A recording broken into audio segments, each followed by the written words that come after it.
외동아들과의 결혼 쉽지 않네요. 정말 잘 알아보고 해야 하는 것 같아요. 저는 8년 전 지금의 남편과 결혼했고요. 남편은 외동아들이었습니다. 나중에 시부모님 부양까지 생각해서 부담이 안 됐다면 거짓말이겠지만 그런 점 다 감안하고 결혼한 거예요. 그래서 나름 며느리 노릇은 최선을 다해 했다고 자신합니다. 솔직히 말해 시어머니는 저에게 살갑게 대해주신 분은 아니었습니다. 연애할 때 남편 말로는 분명히 어머님이 저를 마음에 들어 하신다고 했거든요. 원래부터 공무원이나 교사 며느리 타령을 하셨던 분이래요. 다행스럽게도 제가 그런 직업군에 있었고 제가 키가 큰 반면에 남편은 좀 작은 편이에요. 그래서 키 큰 며느리를 꼭 좀 드렸음 하셨댔는데 제가 키가 크고요. 그런 상황에서 양가 결혼 허락차 인사를 드리러 갔었는데 제가 들은 얘기와는 다르게 어머님이 저 마음에 안 드신다고 한번 퇴짜를 놓으셨습니다. 난 너 마음에 안 든다. 이 결혼 난 반대야. 하시는 어머님의 단호한 표정에 그저 어안이 벙벙하더라고요. 남편이 왜 그러냐고 화를 내며 여쭈어도 대답 없이 그냥 묵묵부답. 그날 눈물 펑펑 쏟으며 나왔고 남편한테도 이별을 고했었는데 일주일 뒤에 다시 부르시더니 그제야 결혼을 허락한다며 잘 살라고 하시더라고요. 나중에 시고모님께 들어보니 기선제압 한 거라고 하시더라고요. 얼마나 황당하던지요. 남편의 노력 덕분에 여차저차 다시 관계 회복했고 다시 결혼 진행했었던 기억이 나네요. 어머님한테 서운하지 않았다면 거짓말이겠지만 그래도 며느리 된 거 과거 일 자꾸 끄집어내서 뭐 하겠어요. 그냥 잘하려고 노력했습니다. 남편이 외동이니까 이해하려고 했어요. 어머님은 아버님이랑 사이가 그렇게 좋지 않으신 편인데 그래서 그런지 남편에게 참 많이 의지하시는 것 같았어요. 아들이랑 2달 동안 유럽 여행 가는 게 꿈이었다면서 거의 10년을 따로 돈을 모으셨다네요. 막상 아들인 제 남편은 당시 여자친구가 있었고 엄마랑 2달이나 여행한다는 건 부담스러워서 거절했다는데 식음을 전폐하고 우셨대요. 저도 얘기 들었을 때 서운했을 어머님이 이해도 갔는데 남편 말로는 어머님이 엄청 공주 스타일이라 하나부터 10까지 다 해드려야 한다고 2달이나 반나주로 붙어있는 건 곤욕이라 거절할 수밖에 없었다네요. 남편이 어느 정도 크고 나서부터는 어머님이 남편에게 집착 아닌 집착을 하셨다더라고요. 군대가 있을 때도 어떻게 알았는지 직속 부사관에게 전화를 해선 밥 한 번 살 테니 우리 아들 좀 잘 봐달라고 하셨다네요. 뜨악할 만한 일이죠. 그리고 어머님은 아들한테 하루에 전화도 4-5통은 거셨대요. 그래도 나름 착한 남편이 전화는 또 잘 받아들였다던데 어느 날 어머님 폰이 망가졌다고 SOS를 치셔서 가봤더니 어머님 폰에 번호가 아들 번호밖에 없었더랍니다. 아버님이고 친구고 가족분들이고 아무것도 저장이 안 된 채로 남편 번호만 있었다는데 남편은 그게 참 안타까우면서도 가슴이 답답하더랍니다. 어머님은 워낙 의기소침한 스타일이라 친구분들도 거의 없으셨고 그나마 새로 사귄 지인분들도 몇 달 안에 떨어져 나가시는 듯 했어요. 앞서 말했지만 어머님이 좀 공주 스타일이고 남 부려먹으려고 하는 습성이 있으세요. 아무튼 그래서 어쩌면 아들이 여자친구가 있는 건 괜찮아도 막상 독립해 새 가정을 꾸려 나간다는 것에 거부감 드셨을지도 모릅니다. 많이 귀하게 키우셨겠거니 하고 생각했지만 솔직히 저도 저희 부모님한테 금이야 오기야 불리며 자랐거든요. 억울해도 제가 선택한 결혼이니 좋게 좋게 생각하려고 했어요. 시댁이 저희 신혼집이랑 꽤 가까웠기 때문에 왕래가 잦을 수밖에 없었습니다. 또 어머님이 저희를 자주 부르시더라고요. 새로운 가족의 형태가 된 거니까 어머님도 노력을 하시는 거라고 생각했어요. 또 그렇게 말씀도 하셨고요. 우리 새 가족인데 처음은 낯설고 어색하더라도 자주 보며 살붙이면 익숙해질 거다. 서로 노력을 하자. 나도 너를 딸처럼 생각해 볼 테니 너도 나한테 벽치지 말고 편하게 생각해 주렴. 나도 널 편하게 대할게. 네, 어머님. 저도 노력할게요. 그렇게 시댁에 가면 저도 팔 걷어붙이고 이 일 저 일 도와드렸어요. 그런데 처음엔 분명 어머님이 밥을 차려주시고 설거지를 제가 했거든요. 저희가 방문하면 할수록 은근히 저에게 다 떠넘기시더니 결혼 반년 차쯤 됐을 때는 아예 밥솥에 밥도 안 앉혀놓은 채 저희를 부르시더라고요. 퇴근하고 남편이랑 같이 저녁 먹으러 오라고 하시더니 저희 막상 도착했을 땐 어머님이 쌀 새로 샀다. 다용도실에 있어. 그걸로 밥 안 치면 된다. 라고 하시고 거실에서 제 남편 붙잡고 TV만 보자 하시더라고요. 남편이 짜증내며 아니 밥 먹으러 오라고 하더니 우리 보고 차리라는 게 어딨어 라고 했고 이왕 온 김에 대충 차리려고 남편이 손 걷어붙이며 밥을 안 칠라 치면 어머님이 쏜살같이 달려와 남편 등짝을 때리더니 왜 네가 하니? 우리 며느리가 밥을 얼마나 잘하는데 넌 잘 못하니까 하지 마. 내가 밥을 못하긴 왜 못해? 와이프도 일하고 오느라 힘들어. 그리고 엄마, 이제부터 밥 안 해놓으셨으면 우리 부르지 마. 여기가 가깝다고 해도 차로 30분 걸리고 다시 우리 집 가는 거 번거로워. 라고 남편이 딱 잘라 말했더니 서운하다면서 삐지시더라고요. 그리고 그렇게 같이 앉아 밥 먹을 때는 제 앞에서 저 보란 듯이 남편 입에 고기며 생선이며 뼈 발라 넣어주셨고 남편이 기겁하면서 와이프 앞에서 왜 그러냐고 뭐라고 하면 내 아들인데 뭐 어때? 하시면서 깔깔 웃으시더라고요. 뭐 그런 건 기분이 나쁘지 않았는데 어머님은 남편이 저 챙기는 게 되게 거슬리셨나 봐요. 남편이 살코기를 발라 저에게 한 번 준 적이 있는데 어머님이 이래서 아들 키워봤자 소용없다고 하나 봐. 지 평생 키워준 엄마는 밥을 먹는지 돌을 먹는지 관심도 없고 지 와이프 챙기기만 바쁘네.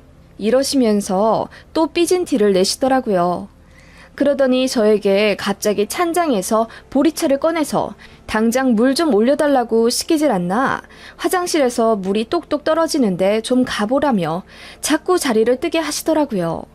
남편이 한다는데도 굳이 저를 콕 집어 말씀하셨고 그렇게 자리를 비우다 돌아와 보면 어머님은 저 보란 듯 남편 옆에 더 가까이 밀착해 앉아 밥을 먹고 계셨습니다. 그게 은근히 소름 돋기 시작하더라고요. 그뿐만 아니라 어머님은 은근히 저를 시켜먹지 못해 안달이셨고 무슨 심리인지는 모르겠는데 자꾸 이 심부름 저 심부름 시키시며 똥개 훈련하듯 저를 부려먹으셨어요. 예를 들어 시고모님께 체리 한 박스를 가져다 드리라고 해서 시고모님께 가면 아무리 배를 눌러도 사람이 나오지 않았습니다. 무슨 일인가 해서 시고모님께 전화를 드리면 어디 먼 지역에 나와 있다고 하시더라고요. 그래서 시어머님께 전화드리면 아, 참 대구 가신다고 했는데 내가 깜빡했다. 미안해. 다시 갖고 와. 라고 하시길 일수. 그리고 어머님 피부에 뭐가 났다고 저더러 피부과 좀 알아봐 달라고 하시더니 거기서 무슨 10회짜리 레이저 시술권을 제 것까지 같이 끊으셨다더라고요. 그러시면서 주말에 시간 내서 같이 다니자고 하시더라고요. 알겠다고 하고 어머님 모시고 피부과에 갔더니 제 것까지 결제하신 건 무슨 어머님 거만 달랑 결제해 놓으시군. 어머, 내가 네 것까지 결제한다는 걸 깜빡했네. 어쩌지? 근데 이거 정말 좋대. 10번 다 받으면 깐 달걀처럼 매끈해진다더라. 너도 같이 받자. 내가 차도 없는데 너 없이 여길 어떻게 오겠니? 내가 오늘은 카드를 안 갖고 왔는데 네 걸로 좀 결제해. 그럼 내가 돈 줄게. 라고 하시며 제 지갑에서 빼앗듯 카드를 꺼내 병원 직원에게 내더라고요. 진짜 말릴 틈도 없이 결제가 됐고 얼떨결에 어머님이랑 같이 관리를 받게 되었죠. 그 피부과 시술권은 80만 원이었는데 어머님이 주셨냐고요? 아니요. 모른 척 하시더라고요. 한 7회 같이 다닐 때쯤 제가 대놓고 말씀을 드렸어요. 어머님, 저 근데 피부과 시술권 어머님이 사주신다고 하셨잖아요. 이런 말씀 드리기 저도 민망한데요. 그때 돈 보내주시기로 하시고 제 카드로 결제하셨는데 제가 감사 인사까지 드렸는데 이런 건 확실히 하는 게 서로에게 좋을 것 같아서요. 라고 했더니 어머님이 또 깜빡했다면서 집에 가자마자 보내주신다고 하더라고요. 그러더니 또 현금이 없다면서 미루고 결국 10회 끝나면 주겠다고 하시더니 마지막 날에도 돈을 안 주시더라고요. 그 정도면 일부러 그러신 거잖아요. 정 떨어지더라고요. 그러면서 제 차 타고 다니면서 편하게 피부과 시술은 받고 싶고 그러셨나 봐요. 차라리 돈을 주신다는 말씀을 하지 마시지. 그냥 주말마다 데려다 달라고 하셨으면 그러겠다 했을 겁니다. 제가 남편한테 말하니까 남편이 미안해하면서 이제 어머님이랑 다니지 말라고 하더라고요. 본인이 잘 말해두겠다고. 예전 같았으면 뭐하러 그래 냅둬 그럴 텐데 그냥 그러라고 했습니다. 그랬더니 시어머니랑 남편이 싸운 모양이더라고요. 시어머니는 며느리도 새로 들어왔는데 같이 다니지도 못하냐면서 길길이 날뛰었고 남편은 와이프 힘드니까 감싸고 그랬던 모양인데 그게 어머님 심기를 잔뜩 건드린 듯 했어요. 어머님은 남편 보란 듯이 저한테 자질구레한 걸 더 시키려고 하시더라고요. 예전엔 뭐 누구한테 뭐 갖다 주라 이런 심부름이더니 이제는 시댁에 뭐 온수가 안 나온다, 베란다에서 물이 샌다, 선풍기 바람이 시원찮다 등등 별의별 핑계를 다 대면서 저를 시댁으로 다급하게 부르시더니 막상 시댁 가서 살펴보면 1초도 안 돼서 해결되는 것들. 보일러 전원을 안 켰다든지 선풍기 버튼을 잘못 누르셨다든지 그런 거더라고요. 나중에는 저도 진짜 못 참겠어서 어머님이 부르든 말든 안 갔습니다. 일 바쁘다고 하고요. 진작 그래야 했는데 저도 은연중 착한 며느리병이 있었는지 웬만하면 어머님 부탁을 다 드렸거든요. 그랬더니 전화도 더 끈질기게 하시더라고요. 저도 짜증이 나고 그래서 3번 하시면 1번은 안 받고 그랬습니다. 그냥 자연스럽게 시댁의 발길이 서서히 끊겨갔던 것 같아요. 저도 어머님한테 진절머리 나기 시작했고 네이버에 고부갈등, 고부관계 이런 거 검색하게 되더라고요. 좋게 생각하려고 해도 어머님 행동이 너무 짜증이 나기 시작하니 저도 시댁에 가기가 싫어진 거예요. 제가 짜증 부리니 남편도 제 비위 맞춘다고 눈치를 보긴 했던 것 같아요. 그런 점들이 어머님의 신경을 제대로 거슬리게 했던 모양이더라고요. 잊지 못할 사건이 일어났던 바로 어머님 생신날 이야기입니다. 가기 싫어도 어떡해요. 다른 날도 아니고 어머님 생신인데다 집도 가까우니 갈 수밖에 없었죠. 그래도 챙겨는 드려야 하니 7만원짜리 효도 레터링 케이크를 맞춰서 현금 두둑하게 뽑아가 시댁으로 방문했습니다. 그때가 한 달 만에 보는 날이었는데 어머님이 저희를 보자마자 눈물을 왈칵 쏟으시며 오랜만이다 우리 아들 어디 잡아먹힌 줄 알았네 라고 하시더라고요. 그 말 한마디에 어머님이 얼마나 저를 속으로 미워하셨는지 알겠더라고요. 저도 삐딱한 미소를 지을 수밖에 없었고 그렇게 시댁에 들어가니 아버님이 뭘 그렇게 큰 걸 가져오냐 하시더라고요. 그래서 제가 말했어요. 어머님 생신인데 기분 좋으시라고 특별한 문구 넣어서 케이크 좀 주문해봤어요. 라고 했더니 어머님이 하시는 말씀 정말 황당했습니다. 그래? 아이고 우리 아들 무거운 거 들고 오느라 수고했다. 라고 하시면서 남편 궁둥이를 팡팡 치시는 게 아니겠어요? 어머님 케이크 주문한다고 며칠 동안 신경 쓴 건 전데 수고한 건 들고 온 아들이라뇨. 그렇게 간단하게 파티를 하고 근처 소고기집으로 갔어요. 그것도 제가 예약했거든요. 그런데 자리에 앉자마자 어머님께서 아니 이렇게 으리으리한 곳에도 데려다주고 고마워. 우리 아들 덕에 간만에 소고기로 호강하겠네. 고마워 아들. 그러시길래 남편이 우리 와이프가 알아보고 예약한 거야. 난 이런 데 있는 줄도 몰랐어. 라고 했더니 어머님이 입을 딱 닫으시더군요.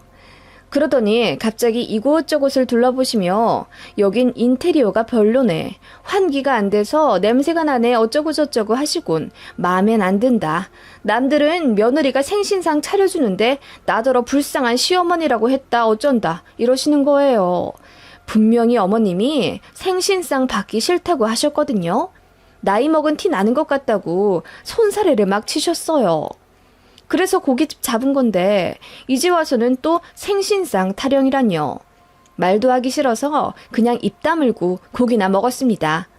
어머님은 그렇게 고기 불판 앞에서 남편 챙기느라 정신이 없었습니다.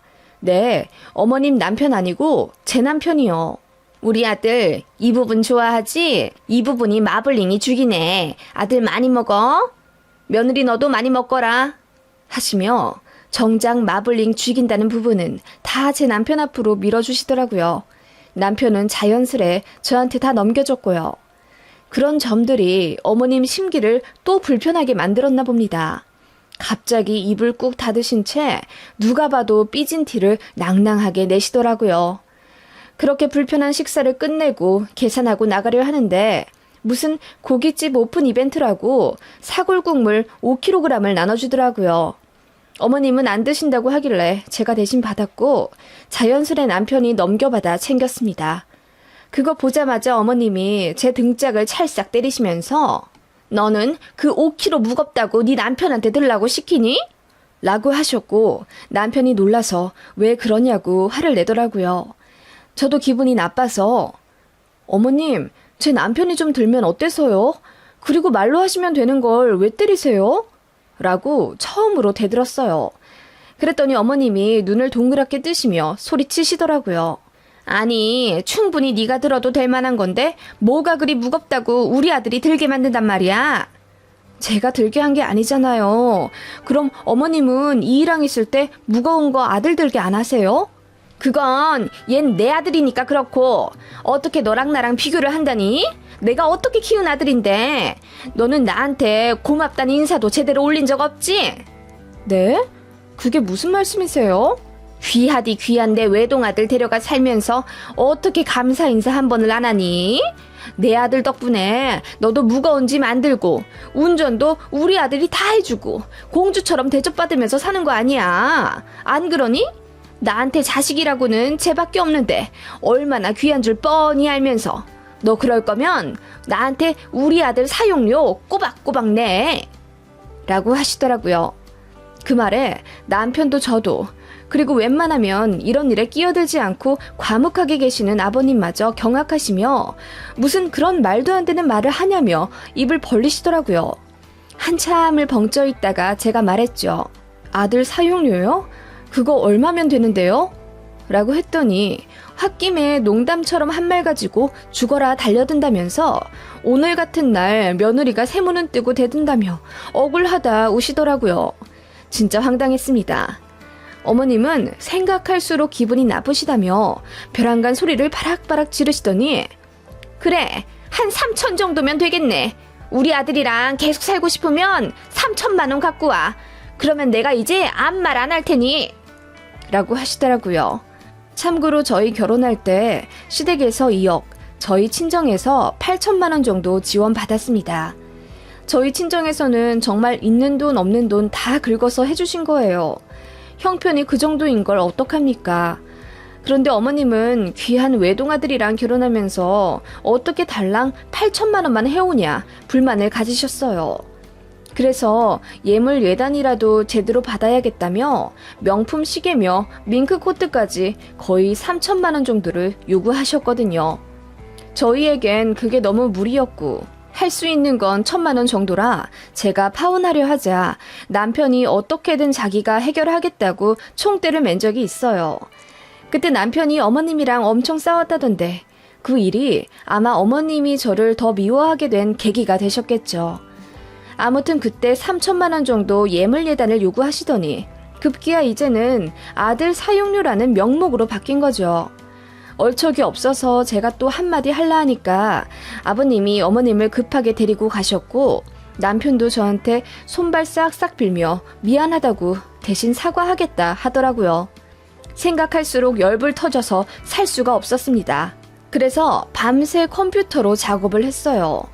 그리고 프린터로 뽑았더니 줄줄이 3장이 나오더라고요.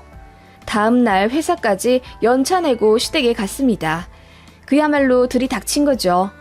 막무가내로 벨 눌러 기다렸더니 어머님이 놀란 얼굴로 나오시더라고요. 예의 없게 연락도 없이 무슨 일이니?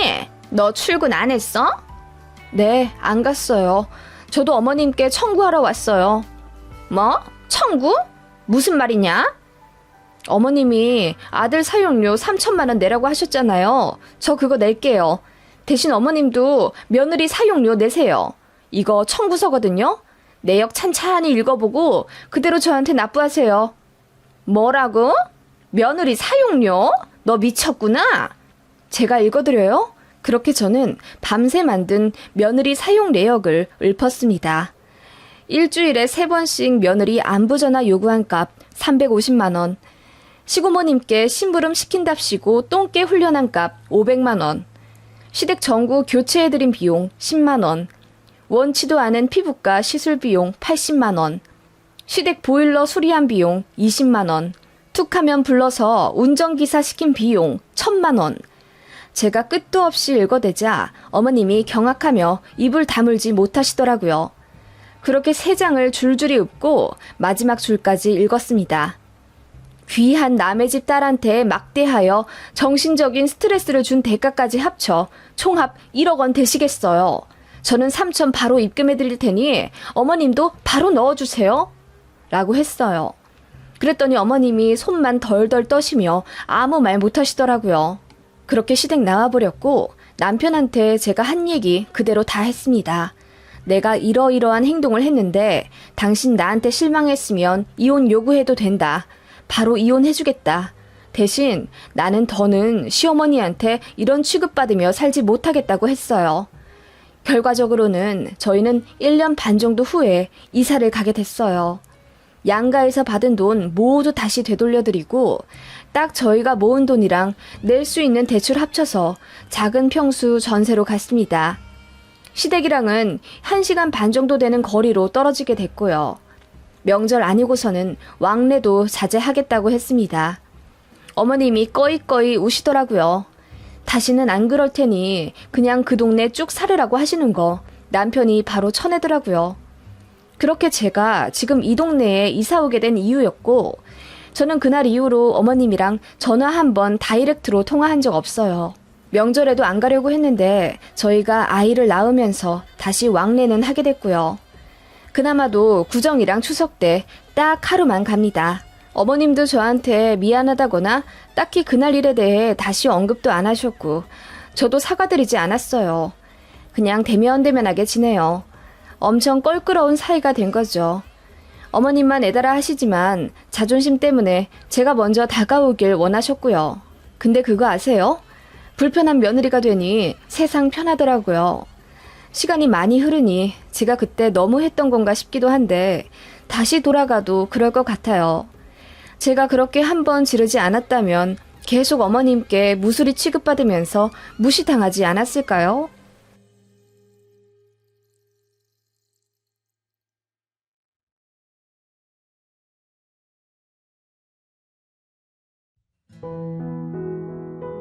안녕하세요. 초등학교 5학년 된 아이 키우는 엄마입니다.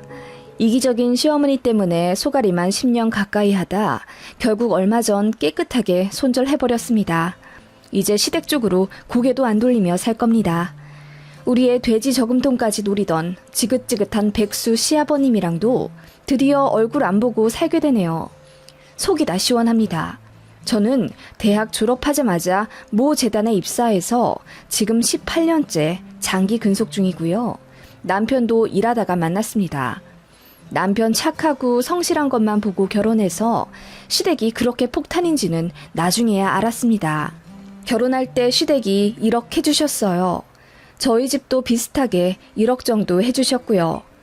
그렇게 감사하게도 양가 지원받아 24평짜리 구축 아파트 하나 매매해서 잘 지내고 있었는데 결혼 2년 지나니 시댁에서 준 1억을 다시 반납하라고 하시더군요.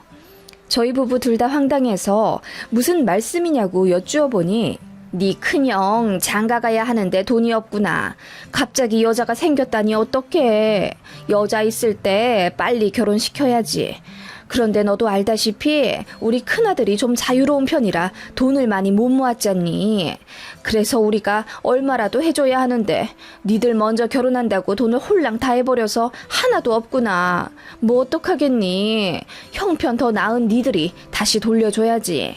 라고 하시더라고요.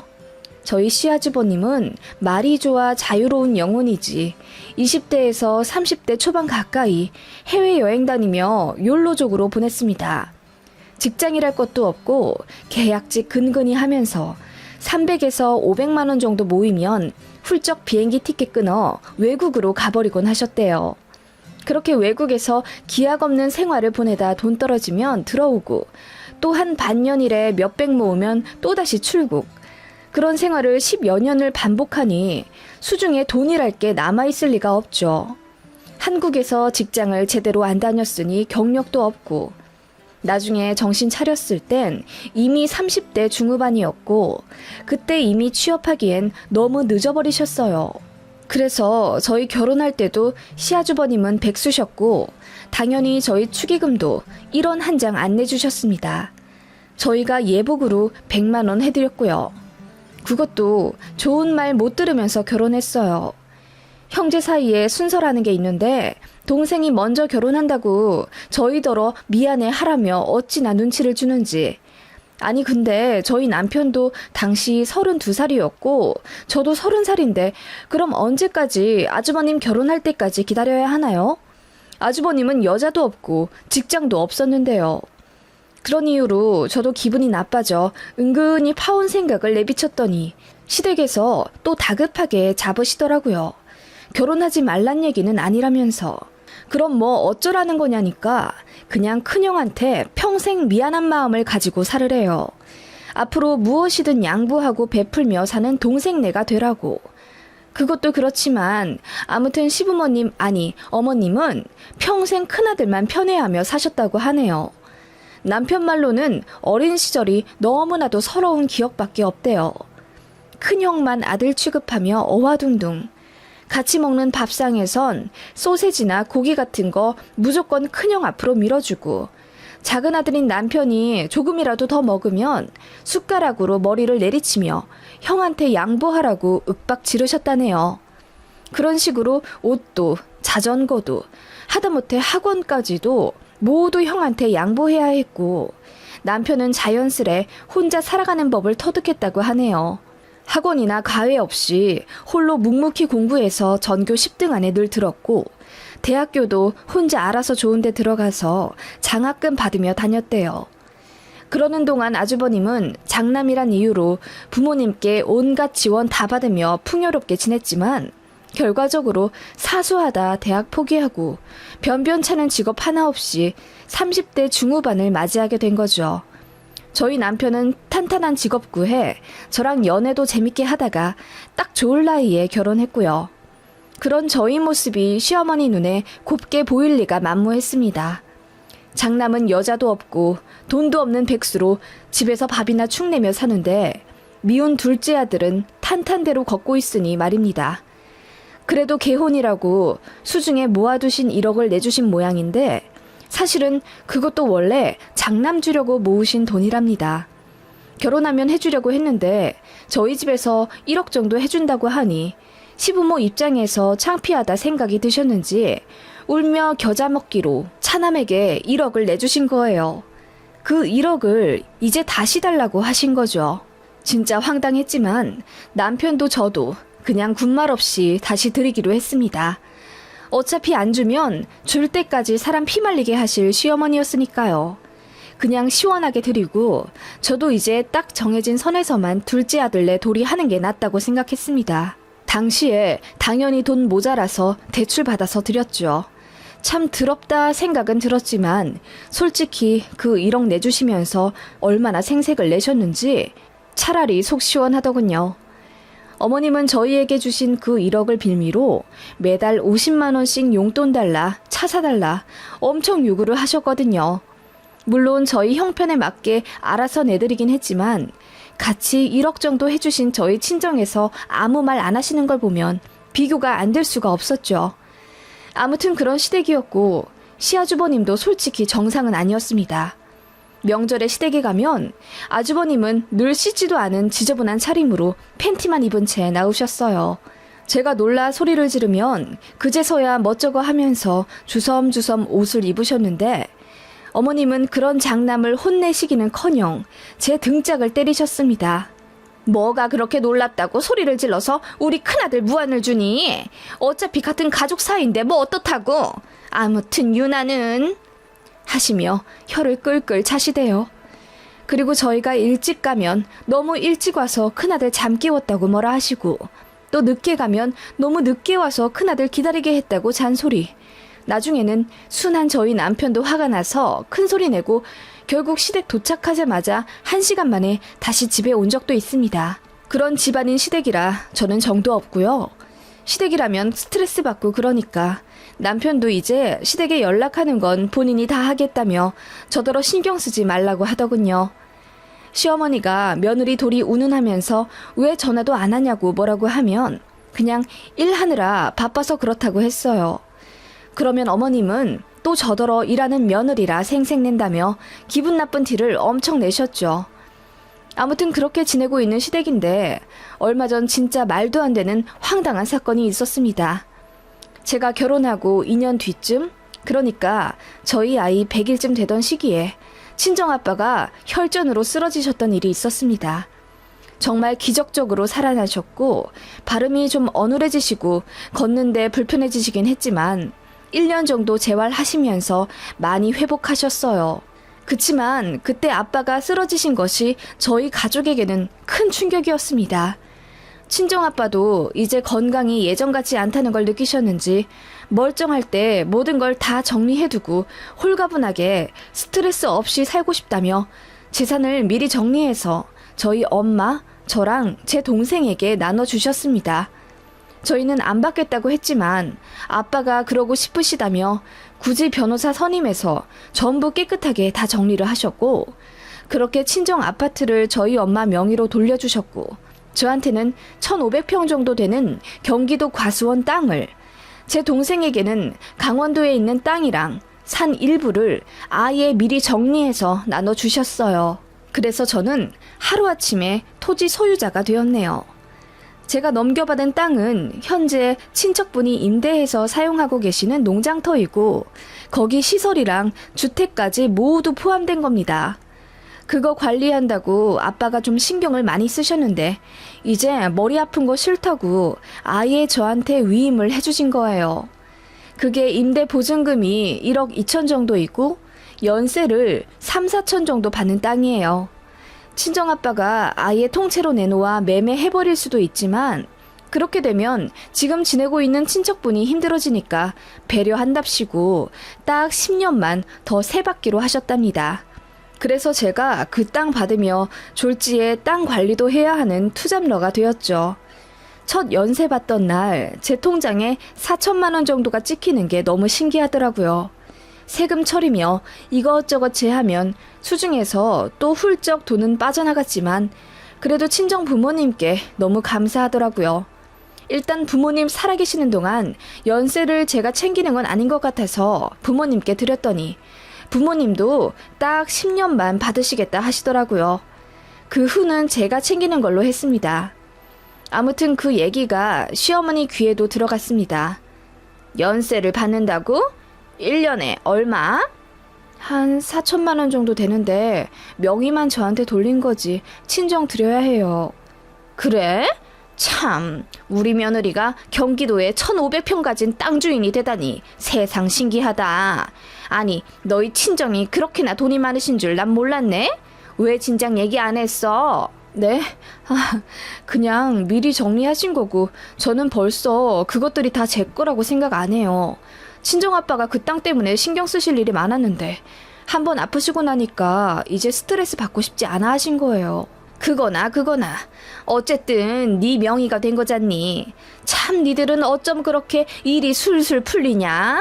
니들 보기에 반만 우리 큰아들 줬어도 지금 저렇게 살진 않을 텐데 하시며 어머님은 또다시 기승전 큰아들, 그놈의 큰아들이 잘 되길 바라시면 40 다 된 나이에 독립이라도 시켜주시지.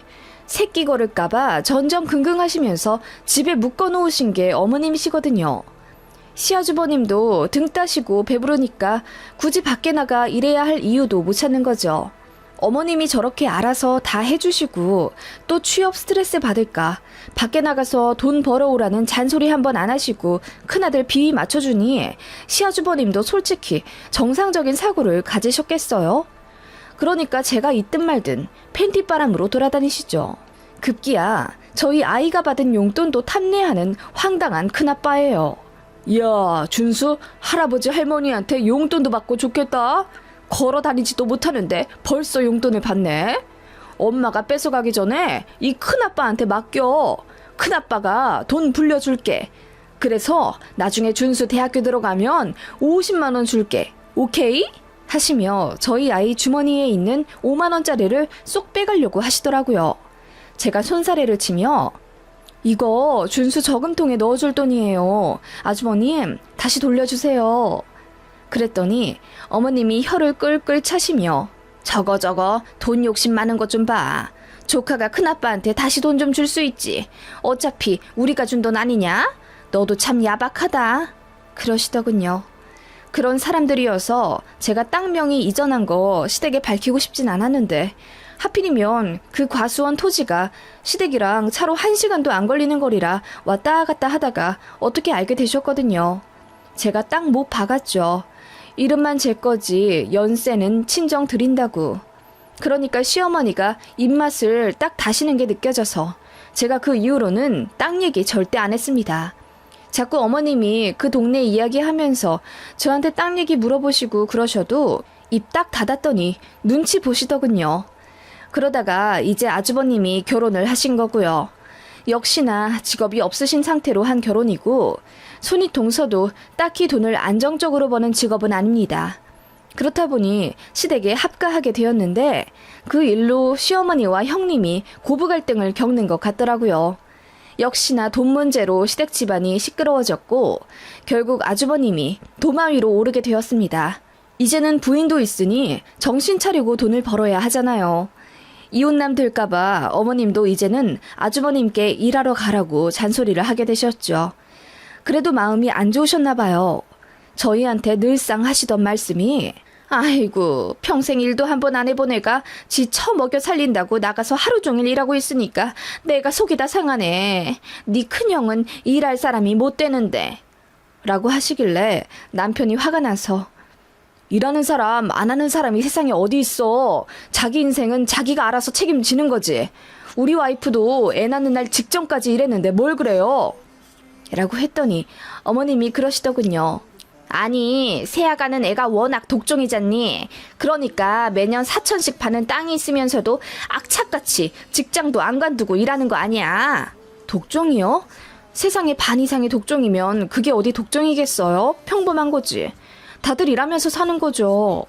글쎄 네 아주머님은 일할 팔자가 못 된데도 우리 큰아들 같은 사람은 그냥 건물주나 되어서 매달 돈이나 받고 그래야 하는데 라고 하시며 또 은근히 제 땅 얘기를 꺼내시는 겁니다. 어멈, 다음 연세 받는 날이 언제라고? 매년 연말에 받던가? 네, 연말이요. 우리 집 근처에 있는데도 내가 그 땅을 한 번도 못 가봤네. 언제 날 좋을 때 거기 구경이나 가보자. 뭐 블루베리랑 이것저것 많이 심으셨다면서 옆에 하천도 있고 집도 잘 해놨다던데 한번 가보지 뭐. 제가 왜 가요 거길. 사시는 분 불편하시죠? 제가 딱 잘라 말하자 어머님은 입맛을 쩍 다시며 그래도 자기가 땅 주인 시어머니이고 가까운 동네 사람인데 어떻게 한번 안 가보냐며 계속 조르시더군요. 동네 사람은 무슨 동네 사람. 차로 1시간인데요. 그렇게 몇 번 제 간을 보시더니 급기야 사건이 터진 건 추석 명절날이었습니다. 아이까지 온 가족 모처럼 시댁에 모였고 저녁에 다 같이 맥주 한잔 하려고 상을 차리고 있는데 형님네가 싸우는 소리가 들리더라고요. 그렇게 갑자기 형님이 뛰쳐나가서 무슨 일인지 물어보니 또 돈 때문에 싸웠다더군요. 아주버님이 다니던 일을 또 말도 없이 관뒀대요. 그것도 2년 계약직으로 겨우 들어간 건데 1년도 못 채우고 관둔 겁니다. 형님이나 시부모님이나 이제 아이를 갖길 원하고 있어서 아주버님이 가장 노릇을 좀 했으면 좋겠는데 그게 아니니 둘이 이혼 얘기하면서 싸우는 것 같더라고요. 결국 시어머니가 눈물을 흘리며 소주를 까셨습니다. 결혼까지 했는데 결국 또 돈 때문에 집안 파탄 날 판이네. 우리 큰아들이 날 때부터 순에 빠져가지고 세상 사람들이랑 일을 못해. 독한 사람들 사이에서 우리 큰아들이 어떻게 살아남아. 그러니까 매번 저렇게 힘들어서 관둬버리지. 우리 큰아들한테 나도 땅이나 건물이라도 좀 물려주면 좋으련만. 내가 죽일 년이지. 라고 말도 안 되는 한탄을 하시더군요. 그렇게 한참을 주절주절 하소연을 하시더니 제 손을 슬그머니 잡으시는 게 아니겠어요? 새아가, 너는 두 부부가 탄탄한 직장도 다니고 어엿한 과장직도 달고 있잖니? 게다가 친정이 잘 살아서 연세 4천 받는 땅도 물려주고, 게다가 그거 매매하면 몇십억이잖니. 너같이 모든 걸 다 가진 복받은 사람이면 주변을 좀 돌아볼 줄도 알아야 하는 법이다. 제가 아무 말 못하고 어이없이 어머님을 바라보았습니다. 네가 도끼가 있어서 손에 쥔 건 절대 안 놓는 건 알지만 네 가족을 좀 생각해보렴. 아주버님이 좀 살겠다고 저렇게 가정도 꾸리면서 살고 있는데 그놈의 직장 때문에 저러고 있는 거 보면 가슴 안 아프니? 나는 우리 큰아들만 보면 가슴이 찢어져. 넌 안 그러니? 네, 저는 안 그래요. 아주버님처럼 사지 멀쩡하고 건강한 사람이면 나가서 얼마든지 일해서 돈 벌죠. 아무리 취업난이라지만 눈 낮추면 일할 때 천지고요. 아니 취업난이 아니라